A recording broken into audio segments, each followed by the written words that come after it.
My name is John Rihani, and I manage Encore Orchestral Strings, the violin shop at Page's Music.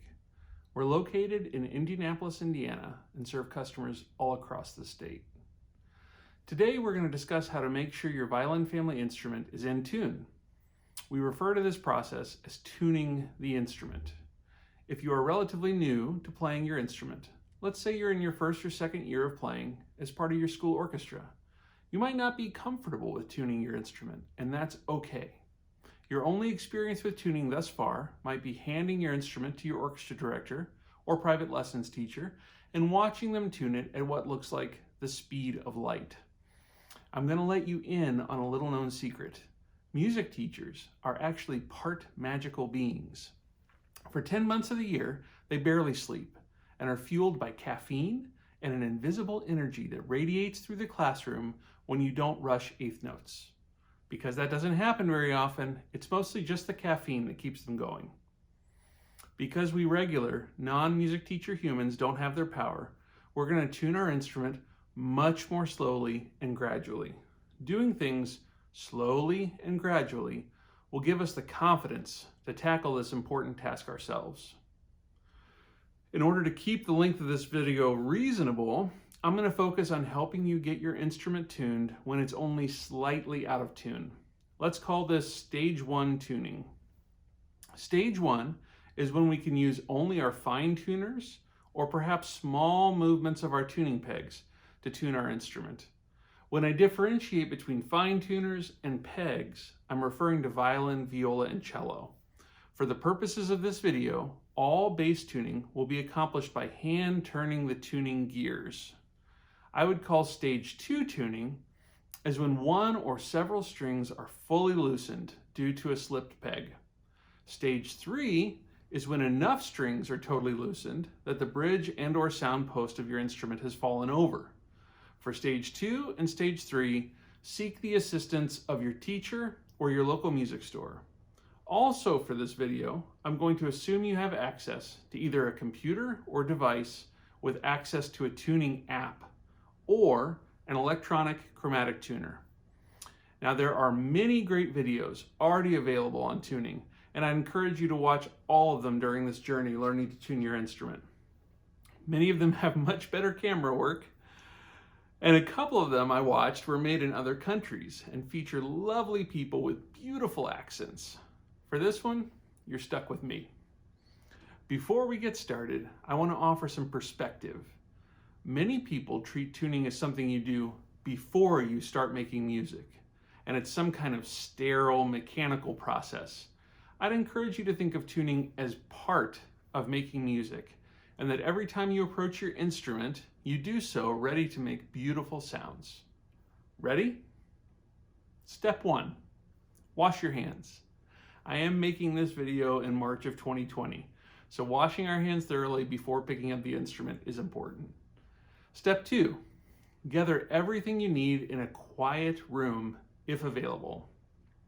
I know finding a quiet room can be a challenge for many of us, but it will make things much easier.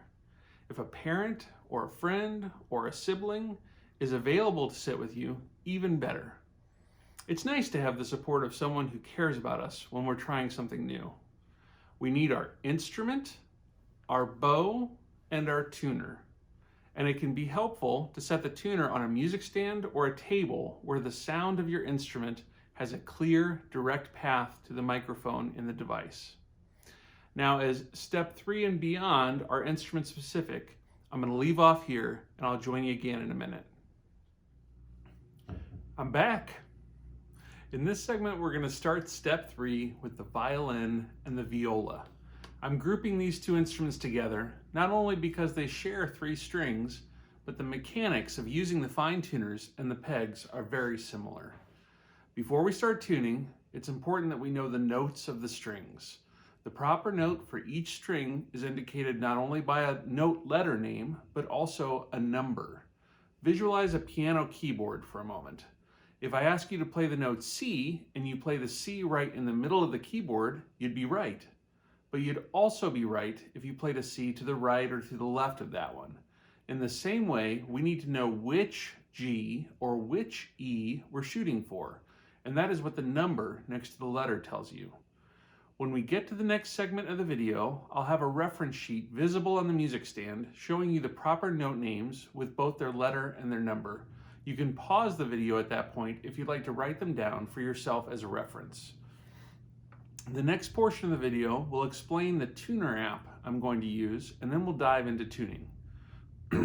We're going to be using our fine tuners to adjust the pitch of each string by turning the screw associated with the string either clockwise, raises the pitch or makes it sharper, or counterclockwise, lowers the pitch or makes it flatter.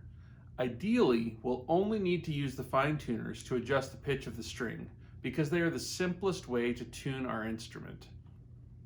Okay, so a note about the pegs of your instrument. These up here are called friction pegs because the only thing that keeps them from slipping is the friction between the peg and the peg box. The shaft of the peg is tapered.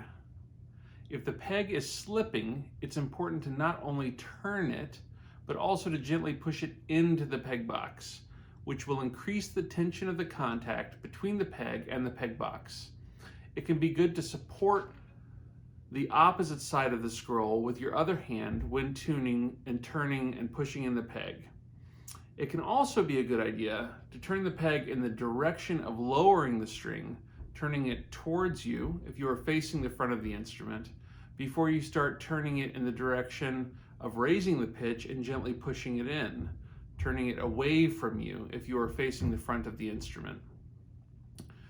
I'm going to make another plea here and advocate tuning slowly and gradually.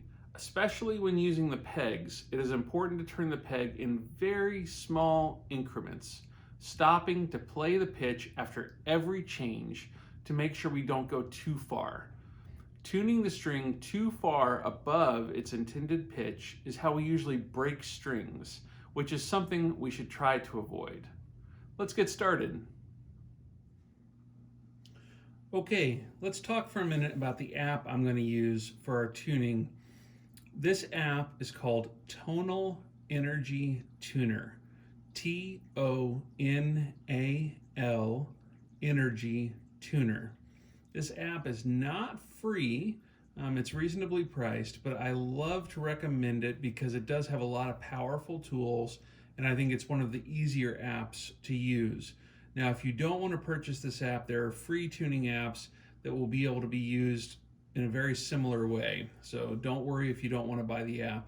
But if you are able to, I do recommend it, and it is a wonderful resource. Let's go through a little bit of what we see on the screen here before we dive into tuning. So here, we're going to see the note name indicated and that number, that reference number that I gave you as well before. Now this right here is a screenshot because as soon as I start talking, the app, if it was live, would be trying to tune the pitches of the words that I'm saying. And we're going to have to deal with that a little bit in the next segment when we're tuning the instrument, and it can be distracting. So I just used a screenshot for this. Right now it's frozen. So note name with the associated number. And then here it's going to tell you whether you're flat or sharp. So a minus sign is going to be indicating that you're below the correct pitch, and then a plus sign here is going to indicate that you're above the correct pitch. Now I have this app set up over here. You see this box for strings, and then it's also the reference pitch is A equals 440, equal temperament, key of C. All this is default, so you shouldn't have to change any of that if you buy the app, but you might need to set this box over here, and it's very simple to do so. And then over here we have the violin reference pitches and the viola reference pitches. So if you want to pause the video and take a minute to write those down for yourself, they'll also be on the screen in the next segment when we're actually tuning the instrument. Okay, we're back. The tuning app is live now, which is why we're having to deal with a screen going crazy every time I talk, because it's trying to tune the pitch of my voice.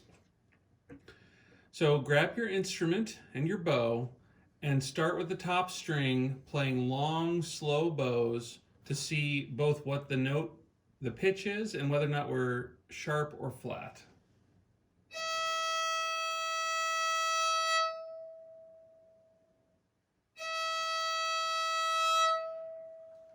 So we've got E5 and we are flat. So I'm going to turn the E fine tuner clockwise about a turn.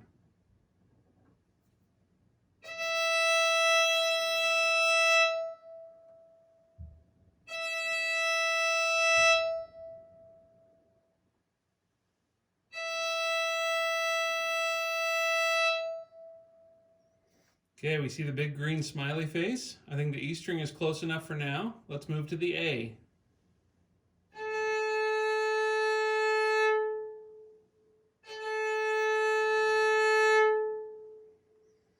Again, we've got that A4, which is the right note, but we're flat. So I'm going to turn that fine tuner associated with the A string about one full turn, clockwise.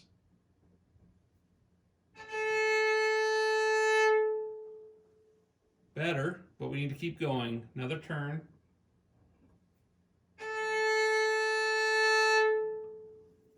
Headed in the right direction. Another turn.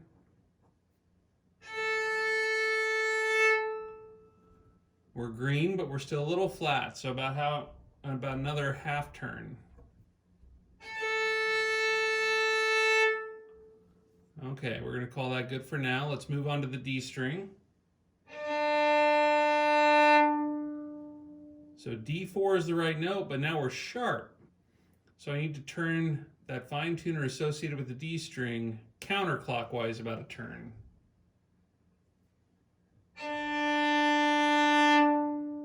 Still sharp, about another half turn, counterclockwise.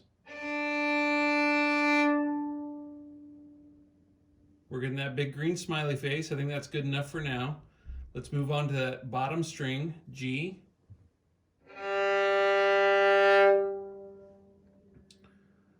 We've got G3, which is the right note, but we're sharp, so we're going to turn that fine tuner associated with the G string about a half turn counterclockwise.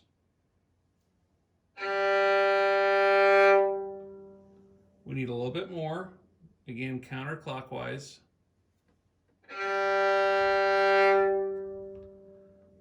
Okay, now it's good to go back through all four strings a second time after you've done that initial tuning. So let's go back to the E.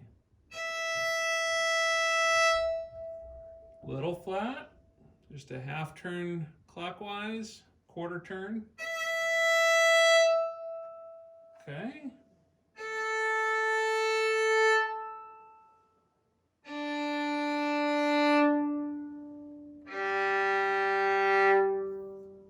So that G's gone a little flat. We're going to turn that clockwise.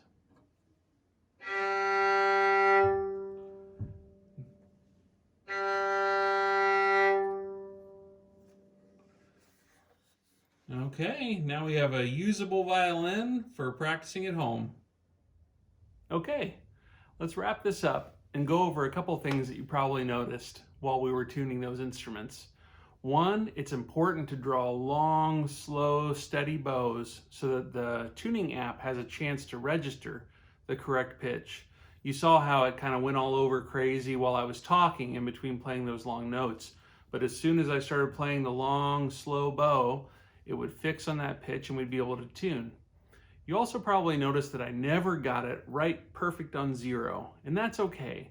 For tuning at home without the help of our teacher, we just want an instrument that's close enough in tune to be able to practice on and to make music with. And we accomplish that even when we're plus 1 or 2 or minus 1 or 2, it's okay.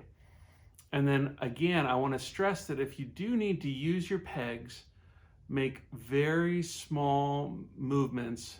Stop, pull a long, slow bow, let the tuner app register the pitch, and let it guide you as to whether or not you need to use the peg more or whether you can move to the fine tuner. We always prefer to use the fine tuners, but sometimes our instrument's so out of tune that we do need to make small movements with the pegs.